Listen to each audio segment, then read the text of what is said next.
Hey everyone, my name is Raud Kaushef here with SOKO Outfitters, and today I'm going to show you how to put on a harness. Not like this, but properly.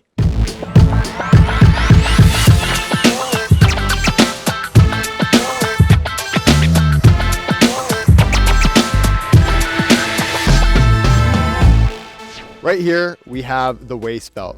The waist belt is the main safety component of the harness. It's pretty wide, so it covers a nice surface area around your waist, so it's comfortable to hang around in. The safety belt should be nice and tight around your waist. In case you flip over, you don't want the harness to slide off your waist. So make sure the harness is nice and tight around your waist. Around the waist belt, you have these gear loops. The gear loops are used for only holding gear, as the name suggests. You don't want to trust your life or anyone else's life with these, so only use them to hold gear such as carabiners and quick draws. Down here, we have these two leg loops. When you put on your harness, you're going to put your legs through the waist belt first and then through the leg loops. The leg loops are more of a comfort feature in the harness. When you fall, the leg loops and the waist belt hold you up kind of like you're sitting in a seat. The leg loops also have these adjustable buckles, so you can choose how tight or loose you want the legs around you.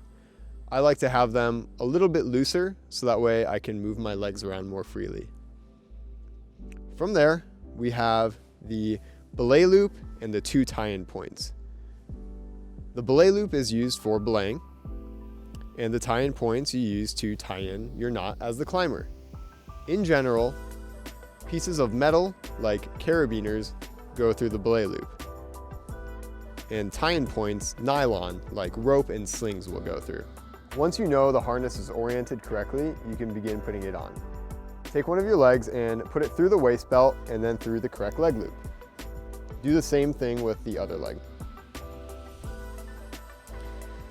Slide up the leg loops as high as you can on your legs, and that will make it easier to bring your waist belt up over your waist. First thing I do to make sure I'm fitting my harness correctly is I grab my leg loops and slide them as high as I can and make them snug against my legs. After that, I make sure my waist belt is sitting above my hip bones, and then I take the webbing and cinch down the buckles to make sure it's nice and tight.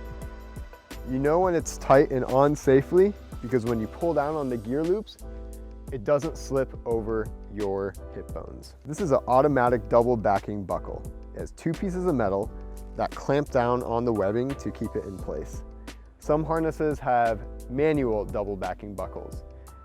They're both safe. The important thing is that you know how to use it correctly according to the manufacturer's recommendations. Once you have your harness on, make sure to double check that no pieces of webbing are twisted, the harness is on above your waist, and the buckle is double backed and tight.